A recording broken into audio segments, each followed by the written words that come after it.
sekarang kita bersama dalam segmen Raudah Hati. Kali ini membawakan tajuknya Rasulullah sallallahu alaihi wasallam sebagai uswatun hasanah, iaitu amalan sunnah dalam memperkasa kesihatan mental. Jadi bersama dengan narasumber kita pada pagi ini yang kita jemput ke studio Rampai Pagi, iaitu seorang kaunselor di bahagian perkhidmatan kaunseling Jabatan Perkhidmatan Awam bersama dengan Yang Mulia Tuan Zahirin Zulhilmi bin Haji Muhammad Kasim. Kita ucapkan selamat datang. Assalamualaikum Tuan. Waalaikumsalam warahmatullahi wabarakatuh. Ya, apa khabar Tuan? Alhamdulillah. Alhamdulillah sihat walafiat. Jadi tajuk kita pada hari ini Rasulullah sallallahu alaihi wasallam sebagai uswatun hasanah. Jadi mungkin ada di antara kita ni yang masih bertanya apa sebenarnya uswatun hasanah ni. Ada yang mungkin yang tidak mengetahui. Jadi mungkin Tuan boleh memberikan penjelasan maksud dengan uswatun hasanah ini. Silakan Tuan. Terima kasih Mana Tuan. Okay. Ya. Bismillahirrahmanirrahim. Alhamdulillahirabbil alamin. Wassalatu wassalamu ala asyrafil anbiya wal mursalin wa ala alihi wa sahbihi ajma'in. Rabbi shrah li sadri wa yassir li amri wahlul 'uqdatam min lisani yafqahu qawli. Terima kasih saya ucapkan kepada rakan penyampai kita. Alhamdulillah. Tajuk kita pada pagi ini adalah Rasulullah sallallahu alaihi wasallam sebagai uswatun hasanah, dan saya ingin mengongsikan beberapa amalan-amalan sunnah yang saya rasa dapat memperkasa kesihatan mental. Okay. Berbalik pada soalan puan Atu tadi, apakah yang dimaksudkan uswatun hasanah? Secara ringkasnya, uswatun hasanah ini bermaksud contoh ikutan yang baik. Okay. Dalam firman Allah Subhanahu Wa Taala surah Al-Ahzab ayat 21, A'udzu billahi minasyaitonir rajim. Laqad kana lakum fi rasulillahi uswatun hasanah liman kana yarjullaha wal yawmal akhir wa dzakarallaha katsira. Maksudnya, demi sesungguhnya pada diri Rasulullah itu contoh yang baik bagi kamu, iaitu bagi orang yang mengharapkan keridhaan Allah Subhanahu Wa Taala dan kebahagiaan hari akhirat, serta banyak berzikir mengingati Allah. Itulah maksud uswatun hasanah. Telah pun ada dalam Al-Quran surah Al-Ahzab ayat 21. Baik, ya, alhamdulillah ya. Itu dia pengenalan kita dan juga merupakan mukaddimah yang telah dibawakan oleh Yang Mulia Tuan Zahirin sendiri. Baik, untuk berikutnya Tuan, kita ingin mengetahui apakah amalan sunnah yang dapat dipraktikkan untuk kita selaku umat Nabi Muhammad sallallahu alaihi wasallam ini. Alhamdulillah. Terima kasih Tuan Is. Okay. Amalan-amalan sunnah Nabi sebenarnya banyak.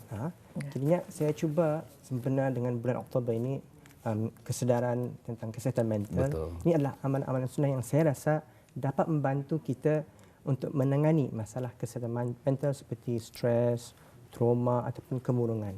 Okay. Yang pertama yang saya rasa adalah satu, memperbanyakkan istighfar. Okay. Daripada Ibnu Abbas radhiyallahu anhu, Rasulullah sallallahu alaihi wasallam bersabda yang bermaksud, barang siapa yang sentiasa beristighfar, maka Allah akan memberikan kegembiraan dari setiap kesedihan dan kelapangan bagi setiap kesempitan, dan memberinya rezeki dari arah yang tiada disangka-sangka. Hadis riwayat Abu Daud, Ibnu Majah dan Ahmad.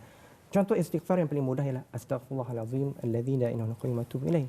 Dan yang sungguh alhamdulillah kita berada di negara zikir. Alhamdulillah kita ada penonton boleh boleh mendengar dari corong-corong radio dan di kaca televisyen mengenai Sayyidul Istighfar yang saya akan lafazkan, itu berupa Allahumma anta rabbi la ilaha illa ant khalaqtani wa ana 'abduk wa ana 'ala ahdika wa wa'dika mastata' a'udzu bika min syarri ma sana' abu luka bi ni'matika 'alayya wa abu bi dhanbi faghfir li fa innahu la yaghfiru dhunuba illa ant. Ini adalah penghulu segala istighfar yang boleh kita amalkan. Ya. Jadi dalam kehidupan kita ini memang kita ini tidak terlepas ya. Betul. Daripada adanya ujian, masalah, dan kalau tadi amalan-amalan sunnah dalam memperkasa kesihatan mental. Jadi ketika ini kesihatan mental itu yang diutamakan kerana yang banyak memberikan impak dan juga kesan yang kadang-kadang boleh membawa ke arah yang lebih teruk lagi. Betul. Jadi dengan adanya amalan-amalan sunnah ini dapat membantu kita ini sebenarnya. Jadi di sini Tuan, bagaimana kita ini kan konsisten mengamalkan sunnah Nabi ini? Alhamdulillah, terima kasih Fatul. Ya. Okay.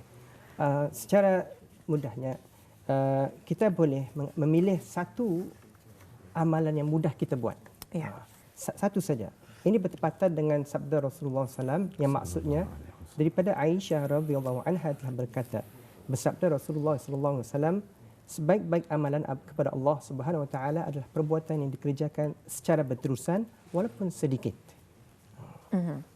Amal yang mudah dibuat. Itu saja. Supaya konsisten. Ya. Apa dia? Contoh seperti tadi sentiasa beristighfar. Istighfar. Kerana Rasulullah SAW kalau saya tidak silap sekurang-kurangnya lebih daripada 70 kali beristighfar dalam setiap hari. Setiap hari itu mesti ada istighfar. Memang tadi pun kita ni mengungsikannya di awal pagi, sekiranya kita ni merasa kelang kabut, rasa jiwa bergelora, tiba-tiba jiwa bergelora. Jadi banyak beristighfar, banyak memberikan kita ni rasa ketenangan. Dan juga jadi untuk konsisten kita ni lakukanlah setiap masa, mengingat untuk agar kita ni rasa tenang. Ini cara kita ni juga untuk memperkasa kesihatan mental kita ni. Betul sekali Atul ya. Dan sering juga saya dengar ada petikan-petikan ceramah yang sering dibawakan ya Tuan ya. Kalau kita mengamalkan istighfar ini adalah antara cara untuk tadi membuka pintu rezeki kita ya. Jadi untuk mengundang rezeki kita datang, kadang-kadang rezeki datang tanpa kita sedari ataupun tanpa kita ketahui dari mana puncanya, tetapi ada saja rezeki yang akan datang menjelma untuk kita ya. Jika kita mengamalkan dengan penuh keyakinan ya, Tuan ya. Baik, Tuan, kita sering juga mendengar ya, kalau saya lah secara peribadi petikan-petikan ceramah yang dibawakan di mana kepribadian baginda Rasulullah sallallahu alaihi wasallam itu adalah Al-Quran ya. Jadi apakah kepentingan mengamalkan sunnah Nabi ini pula? Mungkin dapat dihuraikan secara rincinya, silakan Tuan. Okey. Bagi saya, pendapat saya kepentingan untuk mengamalkan sunnah-sunnah Nabi ini adalah agar ianya terus diamalkan sehingga ke hari kiamat lah insya-Allah taala. Okay. Yang kedua, bila kita amalkan segala sunnah ini, kita sebarkan ilmu. Kita kongsikan kepada kaum keluarga, ibu bapa, adik-beradik, suami ataupun isteri dan juga anak dan juga rakan dan tawalan kita. Dan ketiga, sebagai tanda cinta kita kepada Nabi Muhammad. Bila kita amalkan sunnah Nabi ini tanda kita mencintai baginda Nabi Muhammad sallallahu alaihi wasallam. Jadi di sini ya, Tuan ya, Tuan selaku kaunselor di bahagian perkhidmatan kaunseling Jabatan Perkhidmatan Awam. Jadi tidak terlepas sebenarnya katanya ini berhadapan dengan mereka yang mempunyai masalah yang sukar untuk dibendung, sukar untuk dikawal dan juga sebagainya. Jadi sekiranya ada di antara mereka yang meminta hikmat kaunseling kepada Tuan sendiri, apakah antara yang akan dikongsikan terutama sekali dalam kita menjaga kesihatan mental ini? Mungkin boleh dikongsikan Tuan. Alhamdulillah, terima kasih Puan Atul. Okay. Sebenarnya kalau dalam sesi kaunseling kita memulakannya dengan membaca suratul Fatihah dahulu. Okay. Dan kita ni mendengar keluhan mereka, luahan hati mereka dan mengambil intipati apakah pokok yang utama dalam sesi tersebut. Dalam satu sesi kita dapat lihat jika seorang itu mempunyai isu, saya suka mengatakan isu lah. Okay. Dia akan mengatakannya berbalik-balik. Contoh seperti contoh, dia mengatakan malaslah nak balik rumah. Selepas dia bercerita meluahkan, dia sebut balik malas nak balik rumah. Jadinya nanti kita kupas tentang rumah. Dan di akhir sesi juga kita ni lihat kepada situasi individu tersebut. Jika masalahnya saya rasa sungguh besar, saya mengongsikan surah-surah seperti surah Al-Insyirah yang boleh kami sama-sama membaca waktu sesi tersebut untuk membantu, kerana Allah SWT yang dapat membantu kita ni, dan insya-Allah kita memohon pertolongan daripada Allah SWT untuk membantu beliau dalam sesi tersebutlah. Betul. Itu, kerana hanya Allah Subhanahu Wa Taala saja yang berhak memberi hidayah pada hamba-hambanya ya. Mungkin ada tips terbaik ataupun panduan terbaik ya bagi kita ni untuk membuat pendekatan mungkin kepada mereka-mereka yang mungkin ada masalah dari segi permasalahan mental ini, Tuan ya. Sempena kita berada di bulan kesihatan mental ini ya, pada setiap 10 Oktober ya. Jadi mungkin ada cara, mungkin ada di antara sebahagian daripada ahli keluarga, teman ataupun sahabat handai yang ada mengalami masalah-masalah tersebut, ringan ataupun berat. Jadi mungkin dari Tuan sendiri sebagai seorang kaunselor, silakan. Alhamdulillah, terima kasih Tuan Is. bila berbalik kepada tajuk yang utama itu Rasulullah SAW sebagai uswatun hasanah, mari kita ambil daripada sudut baginda, bagaimana baginda menghadapi masalah tersebutlah. Sekiranya masalah baginda sebenarnya, jika masalah itu mendapatkan perkara yang besar, maka baginda mengadakan syura, musyawarah. Okay. Dan kedua, baginda mengambil jalan yang mudah, jalan yang mudah dan tidak menyusahkan. Itu yang perkara yang kedua. Yang ketiga, perlu kepada sentiasa beristighfar tadi, istighfar tadi, dan seterusnya memohon doa kepada Allah SWT dalam menangani isu yang dihadapi tersebut. Jadi apa pandangan Ustaz sendiri mengenai dengan kita ni sudah mengamalkan untuk istighfar. Jadi dalam kita ni mengamalkan amalan-amalan sunnah Rasulullah SAW adalah salah satunya membaca Al-Quran. Jadi dengan membaca Al-Quran ini, macam mana banyaknya untuk kita ni baca setiap hari. Misal kata kita ni, kadang-kadang ada yang bertanya, indah ada masanya dalam setiap hari. Jadi bacaan surah-surah macam saya kata surah 3 Qulata itu juga daripada Al-Quran. Jadi bagaimana pandangan Ustaz sendiri kalau kita ni setiap hari membaca Al-Quran, dapatkah ia menghilangkan permasalahan dan juga boleh memberikan keringanan daripada kesihatan mental? Jadi pandangan Ustaz. Alhamdulillah. Terima kasih Puan. Bagi pandangan saya sendiri, dengan membaca Al-Quran insya-Allah dapat membantu meningkatkan dan memperkasakan kesihatan mental kita ni. Saya sering menyatakan kepada murid saya waktu kelas, kalau boleh setiap hari baca Al-Quran. Tapi ada juga yang menjawab, boleh saya baca surah Al-Fatihah ayat pertama? Boleh. Ayat pertama ialah Bismillahirrahmanirrahim. Sadaqallahul azim. Ayat pertama. Semudah-mudahnya. Ya, semudah. Mudahlah ya. Buka Bismillahirrahmanirrahim dan tutup. Masya-Allah. Tapi bolehlah mengamalkan 3 qul huwallahu ahad, qul a'udzu bil falaq dan qul a'udzu birabbin nas. Ketiga-tiga surah itu. Bagi siapa yang lancar membaca, saya mensyorkan agar mereka membaca satu muka setiap hari.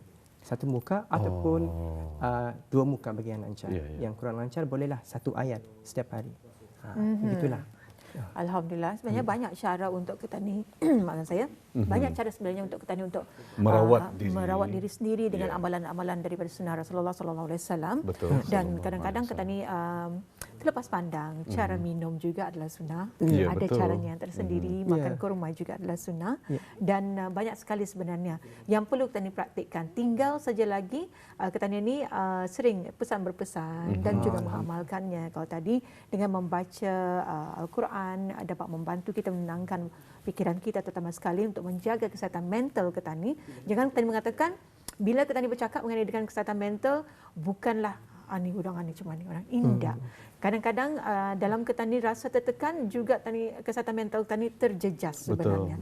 Jadi caranya untuk beristighfar agar memberikan satu ketenangan. Jadi pada hari ini dengan adanya tips dan juga panduan yang telah pun kita ni diberikan, penjelasan daripada Yang Mulia Tuan Zahirin, iaitu Rasulullah SAW sebagai uswatun hasanah. Jadi banyak sebetulnya amalan yang boleh kita ni lakukan ya. Jadi di sini saranan Ustaz sendiri dengan tajuk yang kita bawakan pada hari ini. Saranan saya. Okey, terima kasih. Ada nasihat, mungkin pandangan juga ya. Okey. Terima kasih Puan Tun dan Tuan Is. Bagi saya alhamdulillah pilihlah amalan yang mudah, amalan-amalan sunnah yang mudah bagi kita lakukan. Contoh amalan-amalan sunnah, jika kita niatkan kerana ikut sunnah Nabi pun sudah mendapatkan pahala. Contoh yang paling senang, memakai cincin di jari, insya-Allah. Satu amalan sunnah. Kedua, memelihara janggut adalah merupakan sunnah. Ketiga, bersewak, memberus gigi adalah merupakan sunnah. Pilihlah amalan-amalan yang mudah dan sangat senang untuk kita buat. Dan insya-Allah dengan niat mengingati tanda cinta kita kepada Nabi Muhammad SAW, insya-Allah ia akan meningkatkan kesihatan mental kita. Itu yang saya percaya. Alhamdulillah. Begitulah indahnya agama Islam ya, agama yang kita anuti ini. Dalam agama Islam itu mengajarkan kita dengan satu persatu dengan tata tertibnya lengkap sebetulnya dalam agama Islam ya.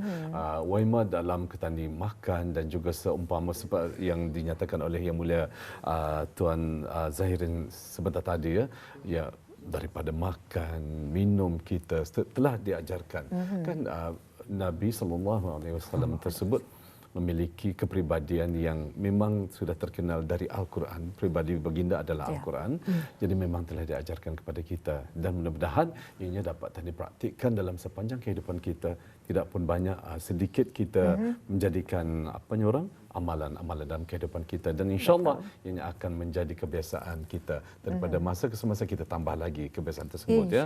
Baik, ramai pagi ingin mengucapkan jutaan terima kasih kepada Yang Mulia Tuan Zahirin Zulhilmi bin Haji Muhammad Kasim, merupakan kaunselor di bahagian perkhidmatan kaunseling di Jabatan Perkhidmatan Awam, kena telah berkesudian bersama kita untuk diundang bersama memperkatakan mengenai dengan tajuk kita Rasulullah sallallahu alaihi wasallam sebagai uswatun hasanah. Terima kasih tuan. Assalamualaikum. Waalaikumsalam.